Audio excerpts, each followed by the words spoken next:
Good afternoon and welcome to another episode in the land of Oasis Wellness of Life. We are here today because we bumped into a topic that is extremely hot. Mm. And folks really want to know about relationships. So we thought that it would be great to get a panel together to represent our single folk and our married folk and just have a discussion that will maybe shed some light on the subject of relationships. We have joining us today the beautiful Miss Tina Marie. We thank you so much for being here. We have Mr. Wilds. Oh, let me go back. We have Miss Tina Marie, who's representing our single women. We have Mr. Wiles. We thank you so much, sir, for joining us today. He's going to hold down the male corner. He is going to represent our married men, but once a single man, so he may be able to answer some questions on that too. And we have our beautiful Jasmine here, who is also representing our married female population. Isn't that wonderful? We have a great little smorgasbord here. So our topic today, and I'm Liz, of course, I'm Liz. We're going to talk about honesty in relationships. We want to learn how to nurture our men and our women. And we want to answer the question, is honesty in communication the heartbeat of the relationship? Wow. Yes, it is. All right, well, go ahead, Jasmine. Let you go ahead and you start us off. Let us know why. Explain it to us. Wow, let me see. Honesty in relationships, very important. If you can't be honest, you shouldn't even really be with that person. Um, Lying to that person that you're married to is lying to yourself. Lying to someone that you want to be with is lying to yourself. So it's just very important. You come to the truth. You come to the table with the truth. Um, it just works out that way. I'm just trying to, yeah, it's just, I've been married a long time, and relationship, um, it's work. Don't let nobody tell you it's not work, because it's work. And you have to work together. And communication and honesty is very important, because if you don't have that, you really don't have much. Okay, you have love. You can love a lot of people, but you need that respect. You need that trust, and you need that honesty. You need that communication. Um, Well, thank you. yeah, I don't know. Thank you. Let's throw the ball to Mr. Wiles. All right. Um, I just have to piggyback on what Jasmine stated. Honesty is the key. Communication is number one. Without communication, it's nothing there. To me, it's like the key to getting into your house. If you don't have the right key, you cannot get in.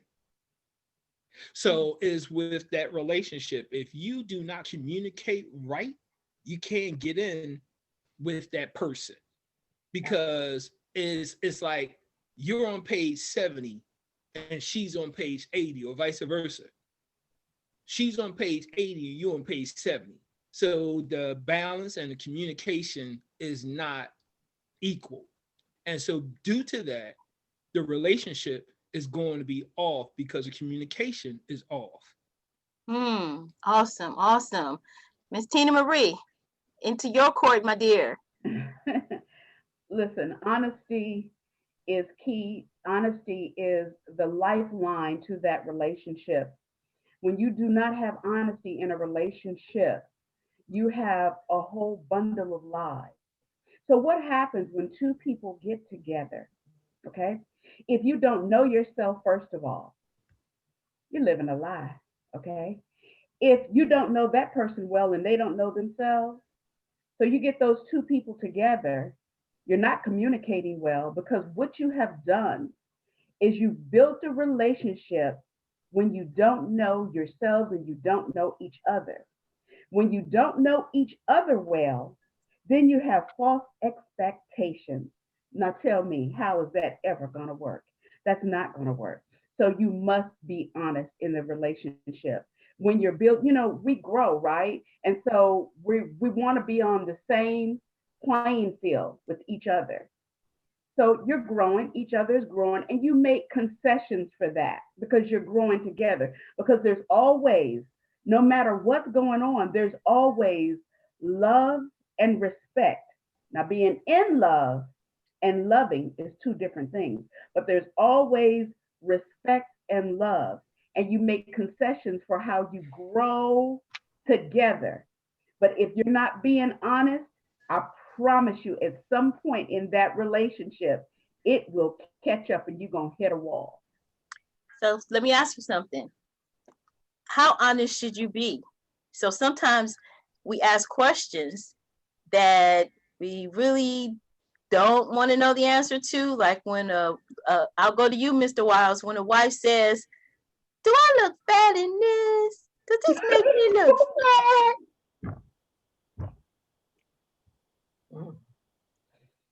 What I mean, how do we handle that? How do we deal with that? Honesty is the key. Honesty is the key. Sometimes we can't handle the truth. You're freezing on us, Mr. Wiles. He done froze up on us a little bit. Gentle, but respectful. Yes. Gentle. I'm sorry. There we Can go. y'all hear me? We can hear you now. now. You froze up, but All we right. can hear you now. Okay. I was stating gentleness and with respect, because you have to be, considerate of her emotions as well as her feelings. And you don't want to come out raw. You don't want to come out disrespectful, because it's so many different factors when it comes to a woman's dynamics of her body. Right. And if you don't basically know that woman emotional phases and don't know what she was going through prior to, then you're stepping on, and you don't want to do that. So you want to be able to look at her feelings, her emotions, her inner self, and to see. And my thing Yeah, I think we lost you one more time, Mr. Wiles. Try it again. You look good no matter what, because I'm still being honest and I'm still being real, because that's my number one. That's my partner. That's right. And really, Awesome. that's my partner. That's my best friend. And if this is your best friend, you're going to do everything possible to respect, honor, and uplift that friend, not tear them down, because they can do that by themselves. Wow, that is key. That's a key point. Go ahead, Tina Marie. I think you want in on that one. Ooh, I do. Mr. Wiles, boy, I tell you what, you have said some key things. Be honest, but respectfully and with love. Hold that person's feelings as your very own. Some people don't realize being cold and callous, you can begin a whole ball of wax that way. But like you said, your wife, that person is your heart and your partner. You can be honest, but there is a way to say and express anything, especially for someone that you say that you love. That was good, Mr. Wiles. That was very true. That was true. Thank you. So how important, and we're talking about now, how important is it to be, and when I say equal, I want to clarify something. I don't mean equal as a man and a woman, because we are never equal. People say it all the time, but we're not equal. We are beautifully crafted in our own right. So when I say, how important is it to be, I say, equally yoked? How is it important to be compatible? Why is that? I think that is a key to a successful relationship, because I think that when people come together and they don't have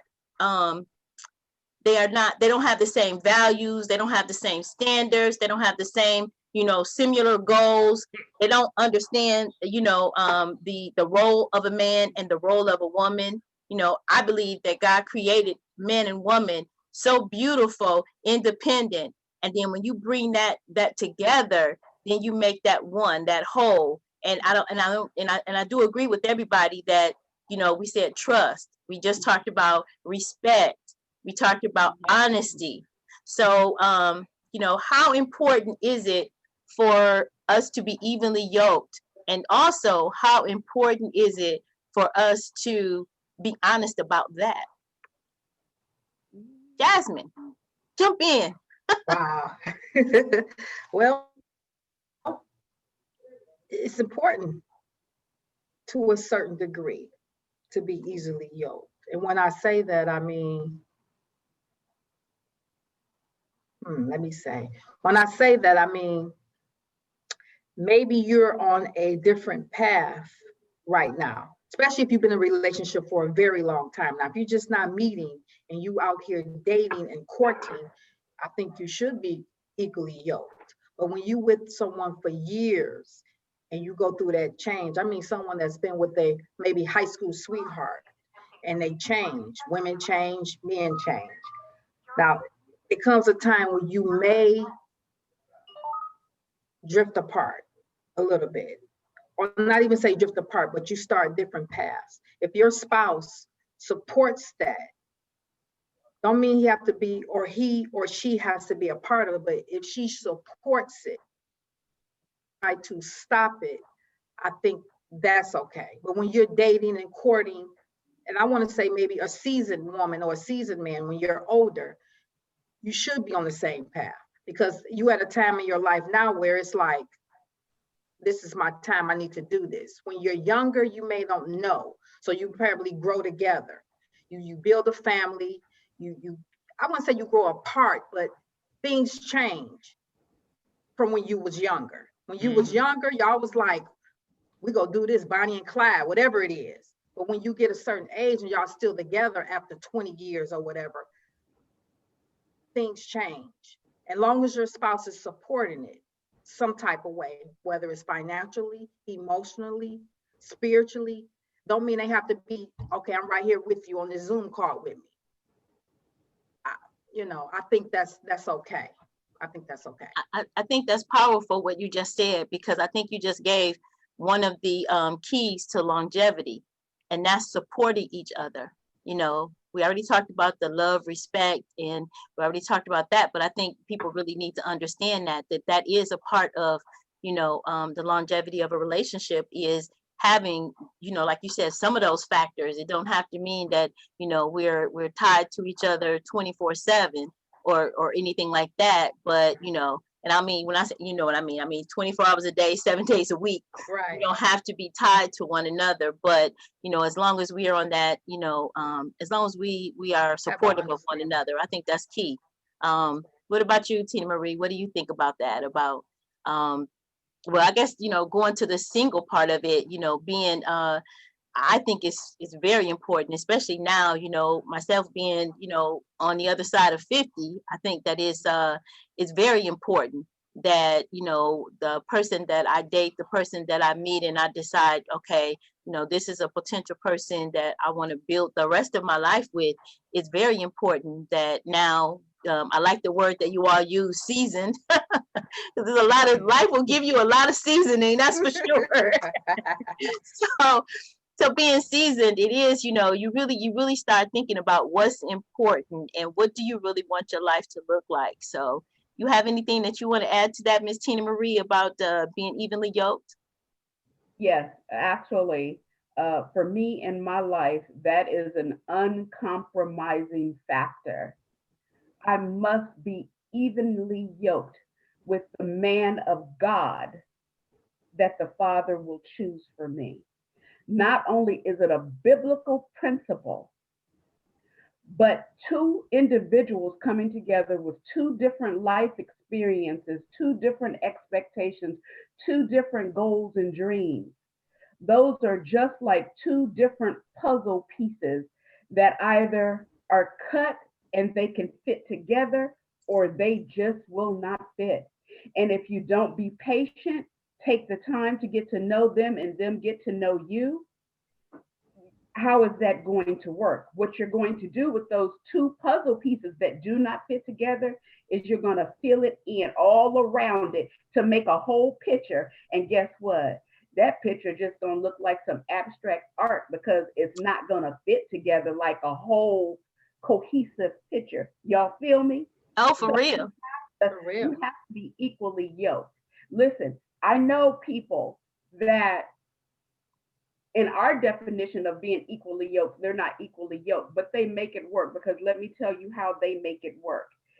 They somehow have sat down and talked about, okay, I'm this religion, you're that religion, but those different things that would normally be big factors for them was not a big factor.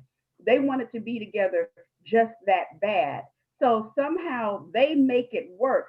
Them making it work makes them equally yoked, because they've come together and they're making it work.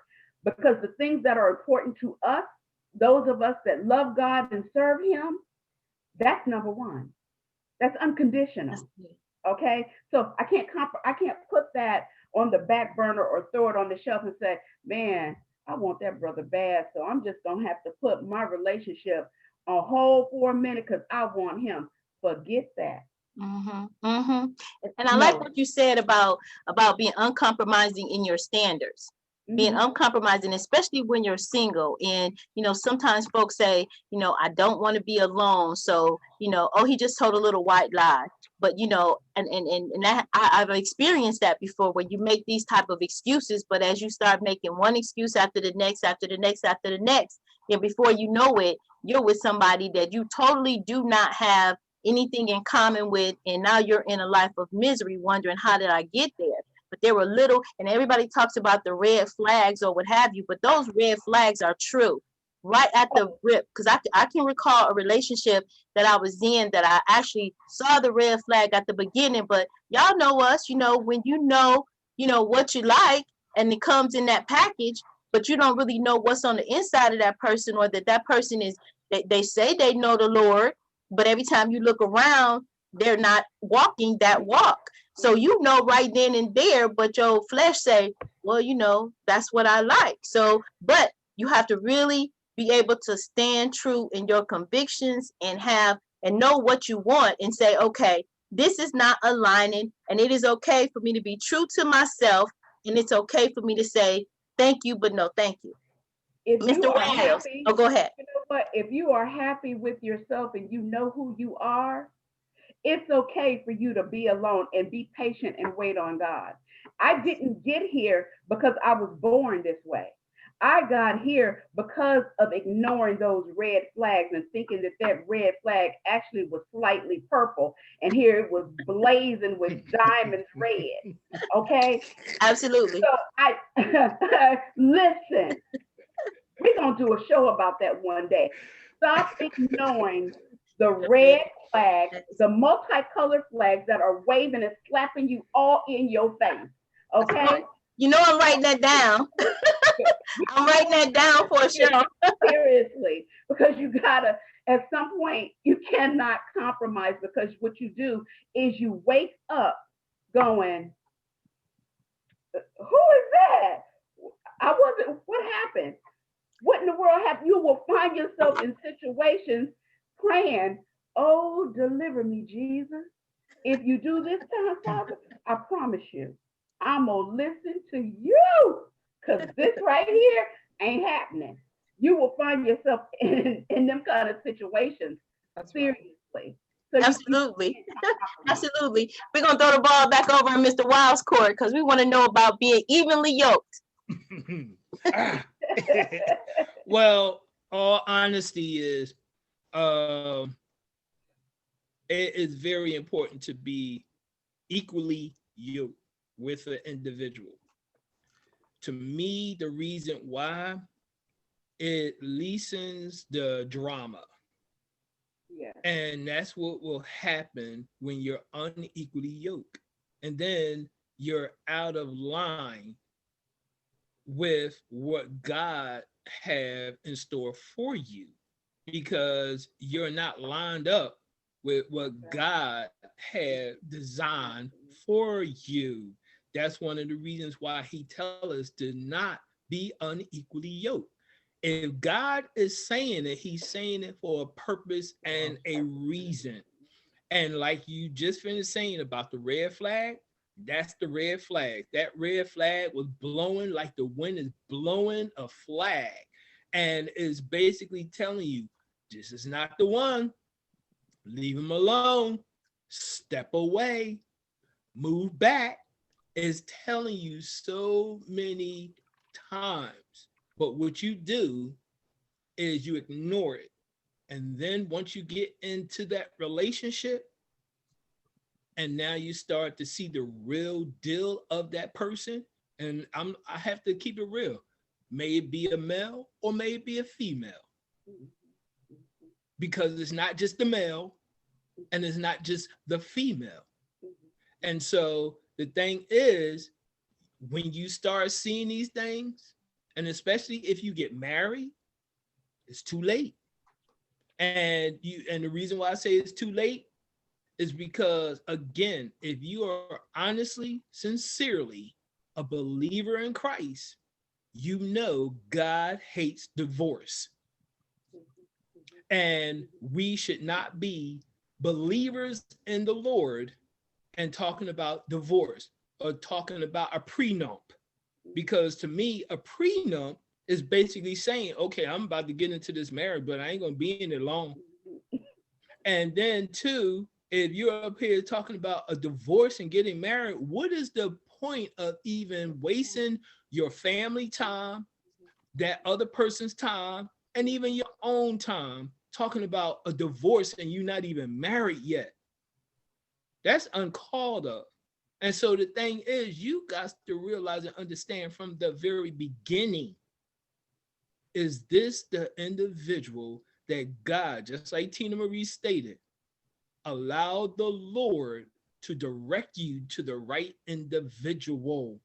Trust you me, he has the right one for you, because he knows you better than you know yourself. And that's what it says in the book of Psalms 139.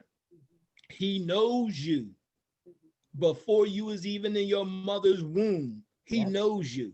So if God knows you, why not take his advice, be still, and know that he is God, and know that he is going to bring the right one to you at the right appointed time. And if you are a single person, the best thing I could tell you to do is go through the dating selection process. Because when you go through that dating selection process, that's giving you enough time to really, truly know that person. Because it's like you're going through different phases and steps with that individual. Because when you first meet a person, you're not going by emotions and feelings, because emotions and feelings change. It's like 1 minute you can be feeling happy, then the next minute you're feeling sad because you may receive some news from something. And just a few minutes ago, you was happy. But those are the different emotions. We supposed to be led by the Spirit of the Lord, not by emotions. Because see, the Spirit doesn't change. The Spirit stays the same. Emotions change.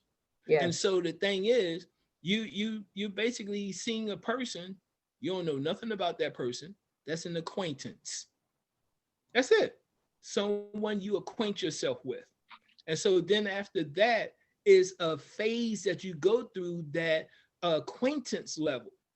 And then when you see things are going smooth and still going great and still prospering, then it's like after that, then you go to the casual. And then from the casual, then you go to close.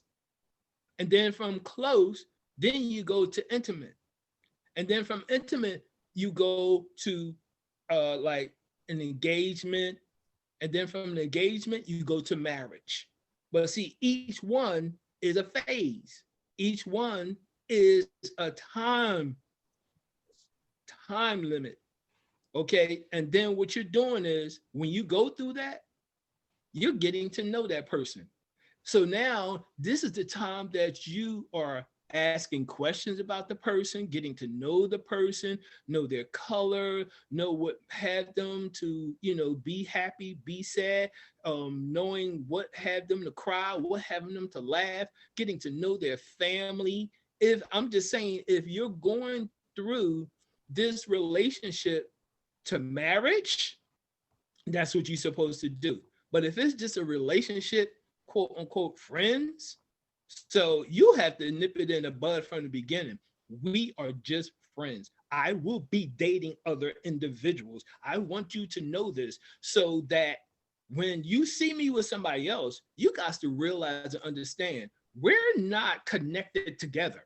We are just friends building up a relationship of friendship. That's it. But then you have to basically tell that individual, when you see a change within yourself, you have to allow me to know.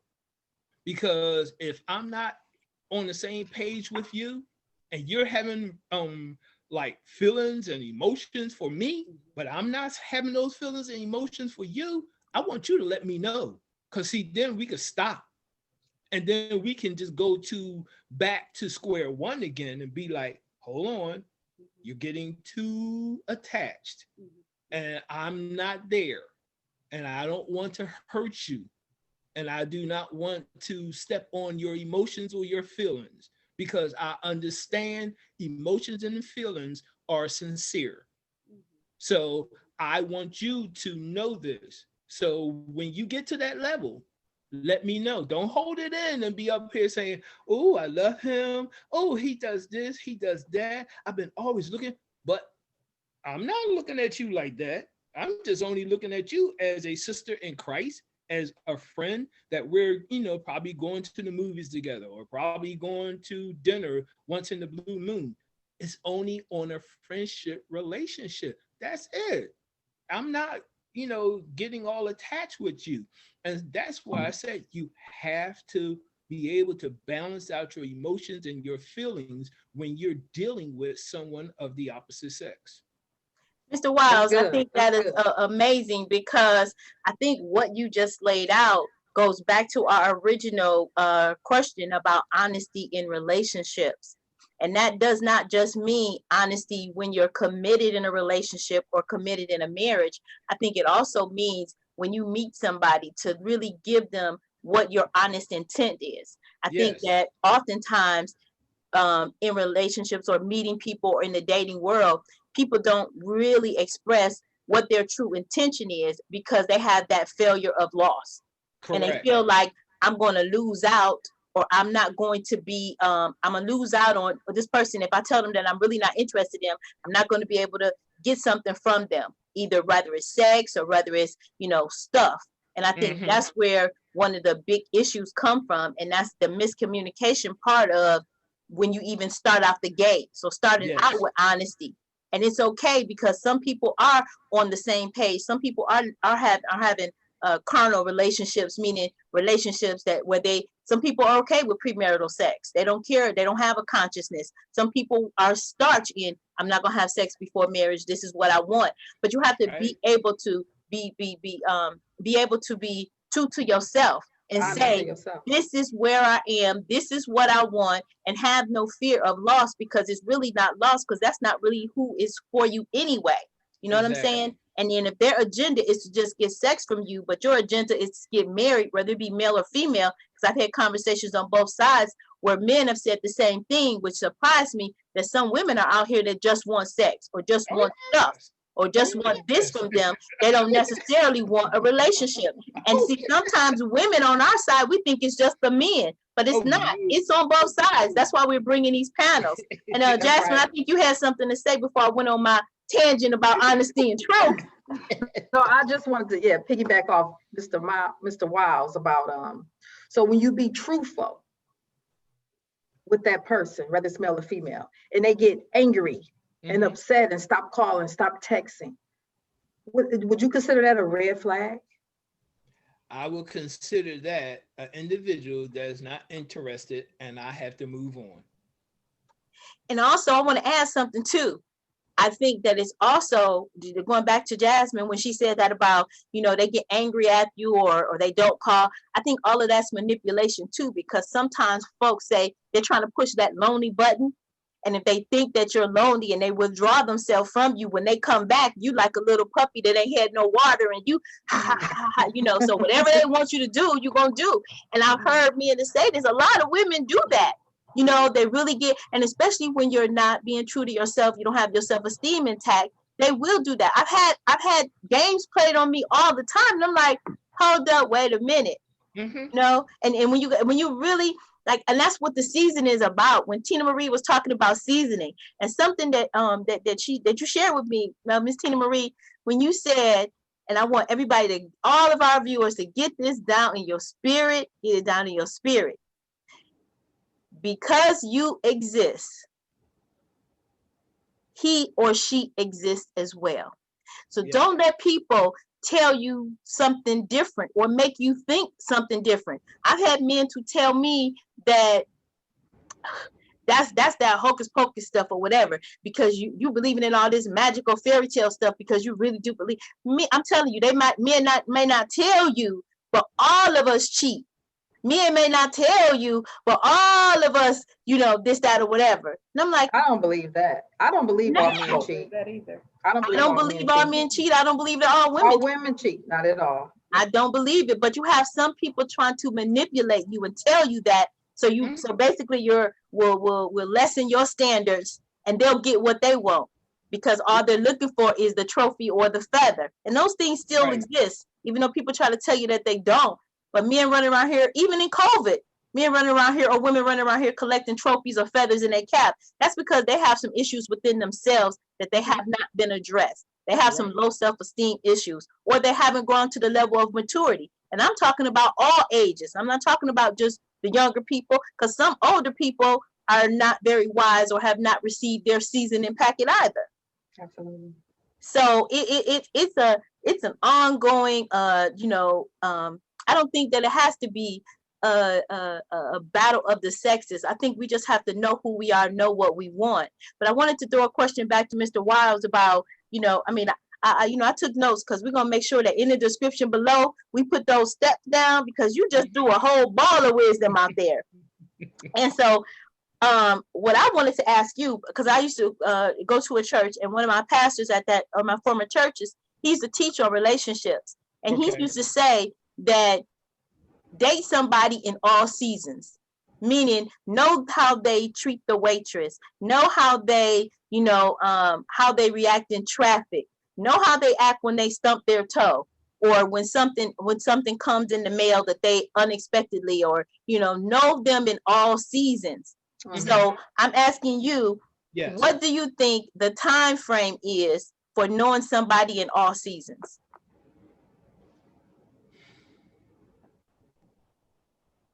I put it like this: there is no time frame on love. Love is slow, love is gentle, and love is kind. So when you see someone, believe you me, your heart is going to allow you to know, and vice versa with the other person.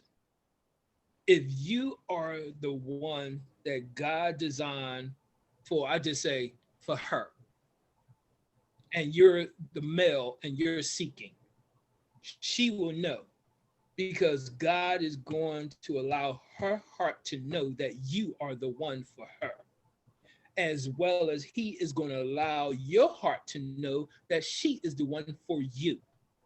And one thing that is good to do is to observe the person from a distance.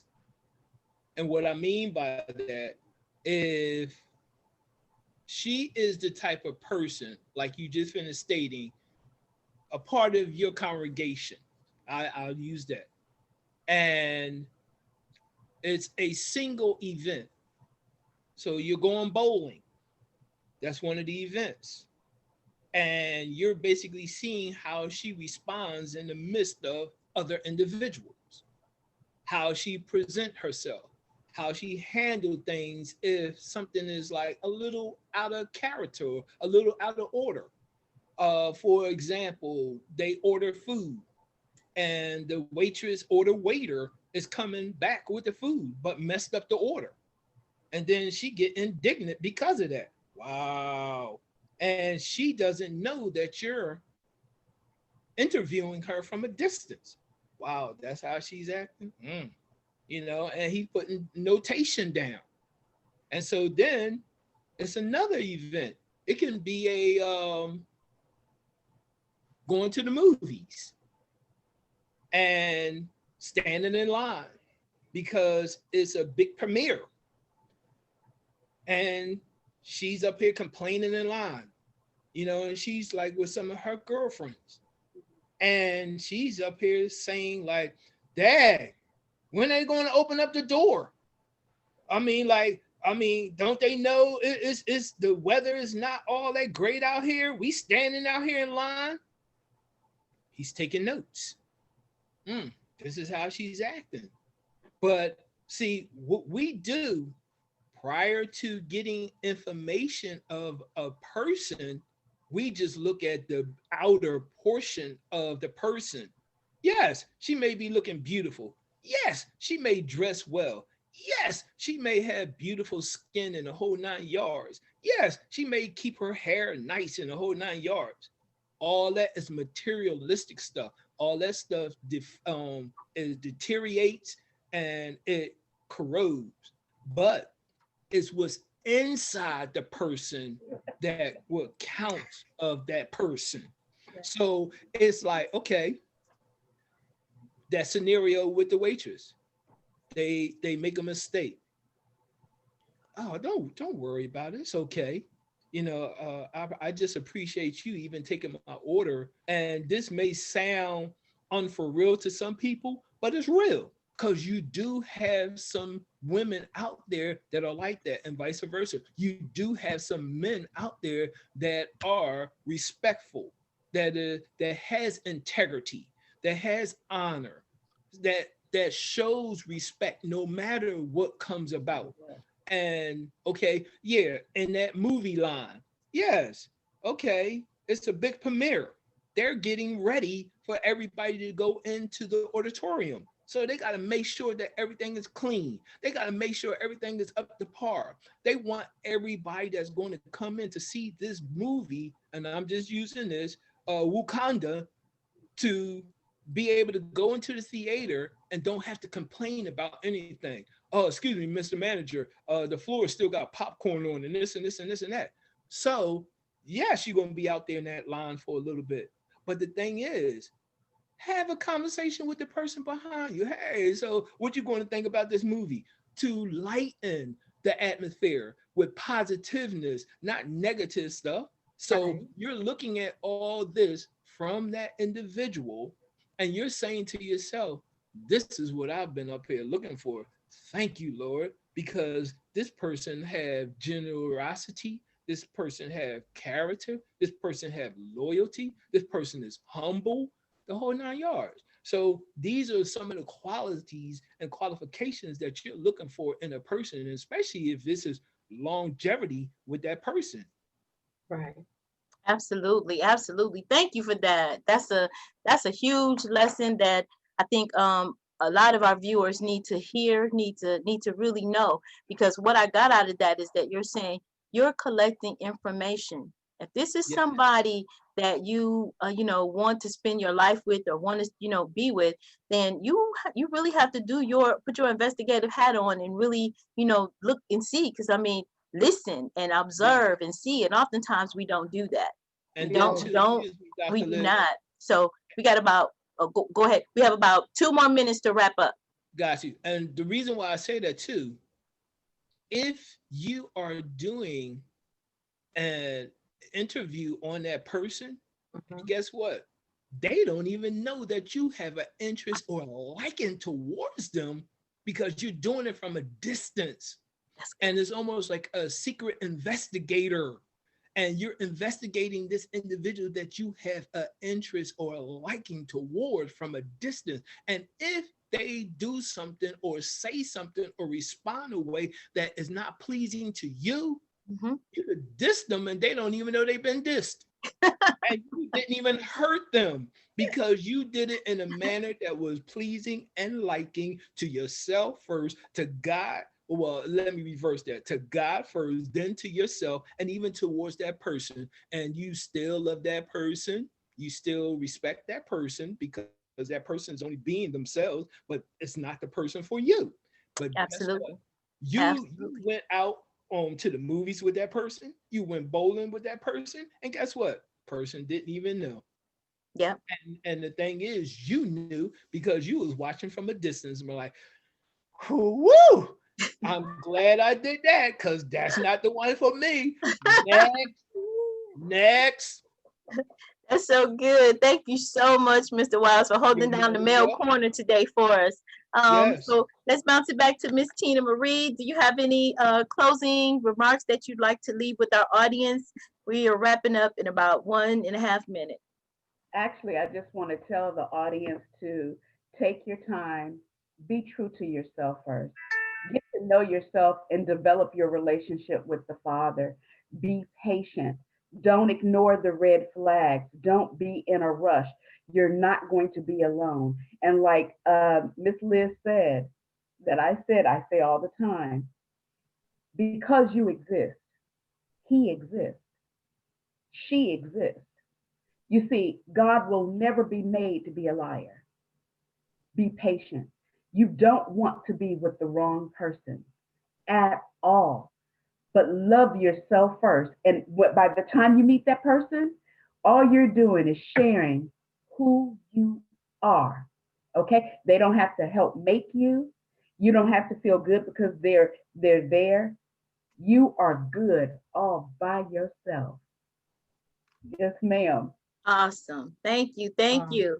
And you know, we always throw the ball over to our Miss Jasmine over there because I want to hear her. We want to hear her final remarks, and then we want you to close us out, my dear. oh my goodness. I say make God the head of your household. And with God, you can do anything. And I want to say I'll see you guys at the top because it's just too crowded at the bottom. See y'all next time. Don't forget to like, share, and And subscribe. That's subscribe. right. Bye, Bye. y'all. Love.